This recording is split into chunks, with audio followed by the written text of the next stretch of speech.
This is SailGP Moments, and I'm Stevie Morrison. We're going to join the action for race 4 at the start and watching a great attacking manoeuvre from Tom Slingsby.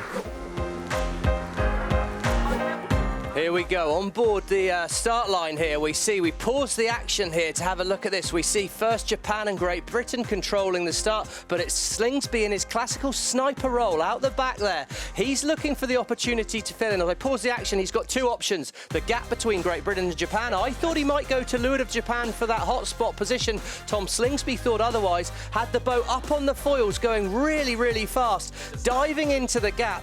And as we stop the action now on the gun, we can see perfect start by Japan, but it's Slingsby at pace who really dominated. Start of race 5, and it's Ben Ainslie and his British crew attacking the pole position on the start line. Well, yeah, and here we go. The start again played a pivotal part in this race. As we stop the action here, we see that blue point marking pole position. Nathan Outridge has control. Tom Slingsby, where he's lost control, he's got no option, and it's Ben Ainslie out the back, this time in the sniper position. What can Ainslie do? Can he find a path through there at the bottom? Outridge, he's got an easy straight run in, but it's Tom Slingsby. He said he gave Jimmy Spittle a little nudge. He was given a little nudge by Peter Burling, and as we stop the action again here and zoom in, we're going to get a chance to look at the action here between Australia and the USA. USA in the upwind position must keep clear. Both boats ended up slow, and it was Ainslie at the gun who nailed it. And as we come on the screen now, we're joining race 4 here in Cádiz as we approach gate 2 and the first downwind action. As we look here, we look at Nikolai Sehested in the lead, but he's lined up for a very tight rounding. Nathan Outridge, he's wide, he's going to be able to sail a smoother arc, but he must give room for Sehested to round the mark. He's going to be following him around here.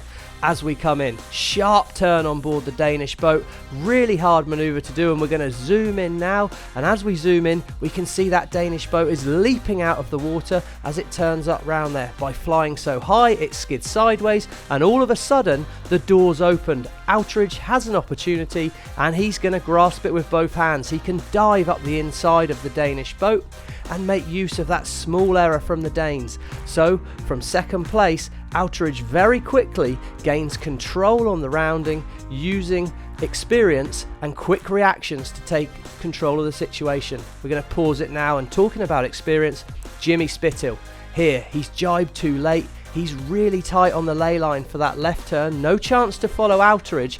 And here, we're going to pause the action again. He's done a big nosedive. The speed on the US boat, 40 kilometers an hour. Well, that's slow.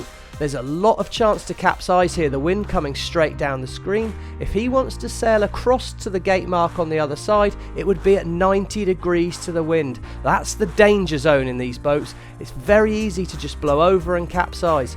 So what's his opportunity? Well, we've already said sailing straight towards that right hand turn mark is dangerous. So Jimmy, all that experience, he sails at an angle away from the wind, a little bit slower, a little bit further, but it's safe. Keeps the boat upright, keeps his race alive, waits until he's nearly on an upwind angle to the mark, then he turns up, and that consistency is we're seeing him play out well.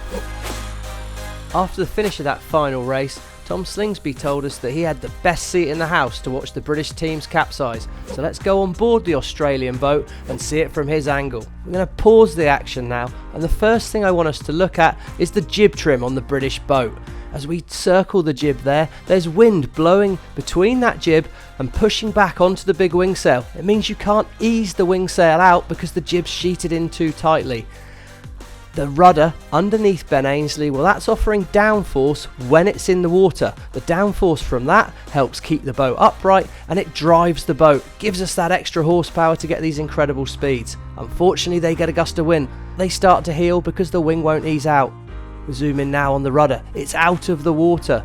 There's a big problem here. Yes, they've eased the jibs out, but unfortunately as soon as the rudder leaves the water, all that righting moment's gone, and there's just a tipping force from the wind which is making the boat heel over. The boat goes down, capsize. Incredible reactions from Tom Slingsby, and from here he goes on to take the win.